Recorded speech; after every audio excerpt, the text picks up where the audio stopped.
राजकारणातली घराणेशाही, घराण्यामधील सदस्यांमधली भांडणं, एकमेकांच्या विरोधात उभं टाकणं हे काही भारताच्या आणि महाराष्ट्राच्या राजकारणासाठी अजिबात नवं नाहीये. एव्हाना महाभारतापासून चालत आलेली ही परंपराच आहे असं म्हणायलाही हरकत नाही. पण ते विशेष तेव्हा ठरतं जेव्हा घराण्यातले वाद झाकून ठेवून आम्ही सगळे एक आहोत हे दाखवण्याचा सतत प्रयत्न होतो आणि तो सतत तोकडा पडत जातो. महाराष्ट्रामधल्या ठाकरे, मुंडे, तटकरे, क्षीरसागर, निलंगेकर अशा अनेक राजकीय घराण्यांमध्ये फूट पाहिलेली आहे. पण चर्चेचा विषय ठरलेली फूट म्हणजे शरद पवारांच्या कुटुंबातली. विशेष म्हणजे महाराष्ट्रातल्या बहुतेक कुटुंबियांमध्ये फूट पाडल्याचा आरोप सुद्धा शरद पवारांवरती केला जातो. पण आता पवारांच्या घरातच दोन गट पाहायला मिळत आहेत. लोकसभेमध्ये काय झालं ते तर आपण पाहिलंच आहे. पण आता येऊ घातलेल्या 2024च्या विधानसभा निवडणुकीमध्ये पुन्हा पवार विरुद्ध पवार हा संघर्ष बघायला मिळणार अशी शक्यता आहे. कशी असेल ही लढत, कुणाकुणात असेल आणि कुणाचं पारडं किती जड ह्याचाच आढावा घेणारा हा व्हिडिओ आहे. नमस्कार, मी ऋतुजा आणि तुम्ही पाहताय सत्ते पे सत्ता, थोडक्यात पण महत्त्वाचं. 2 जुलै 2023 अजित पवारांनी महाविकास आघाडीतनं बाहेर पडून महायुतीची वाट धरली आणि सरकारमध्ये सामील होऊन चौथ्यांदा उपमुख्यमंत्री पदाची शपथ घेतली. एवढंच नाही तर त्यांच्या काकांनी म्हणजे शरद पवारांनी स्थापन केलेल्या पक्षावर सुद्धा दावा ठोकला. यामुळे शरद पवारांना वयाच्या 84व्या वर्षी आपला नवीन पक्ष काढावा लागला.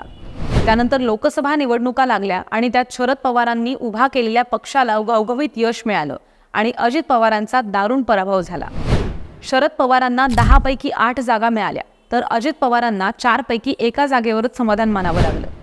सगळे म्हणत होते की ह्या निवडणुकीनंतर दोघंही एकत्र येतील, पण आता दोघांकडनं सुद्धा याबद्दल अनुकूलता दिसत नाहीये.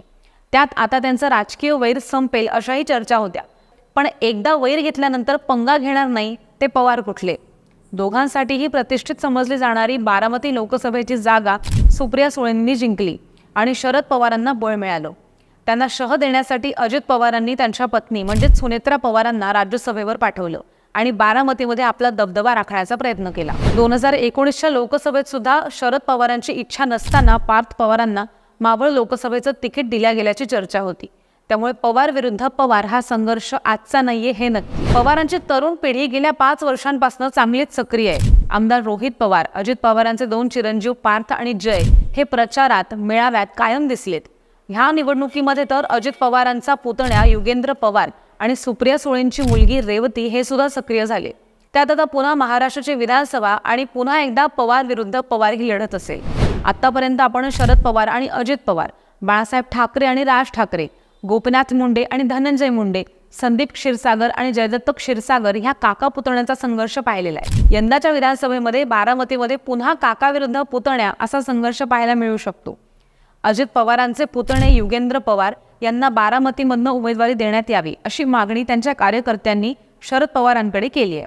आम्हाला बारामतीचा दादा बदलायचा आहे असं युगेंद्र पवार यांचे कार्यकर्ते म्हणतायत. शरद पवारांना बहुतेक ह्याचा अंदाज होताच.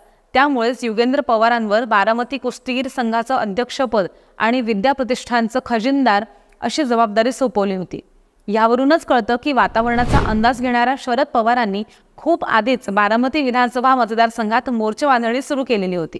लोकसभा निवडणुका झाल्यावर तर पवारांनी बारामती पिंजून काढायला सुरुवात केलीच आहे. पण आपल्या मूळ गावी काटेवाडीमध्ये सुद्धा ते गेले. त्यामुळे वातावरण निर्मिती करण्यामध्ये शरद पवार वस्ताद आहेत हे सिद्ध होतं. आता अजित पवार ह्या सगळ्याला कसे टॅकल करणार? पार्थ आणि जय ह्यांची बारामतीमध्ये संघटन शक्ती आहे का? बारामतीच्या 2 खासदार आपली ताकद पणाला लावणार आहेत का? आणि काका पुतण्याला भारी पडणार की पुतण्या काकांवर डाव उलटवणार? येणाऱ्या काळात बारामतीतला हा संघर्ष कोणतं वळण घेईल हे पाहणं रंजक ठरणार आहे.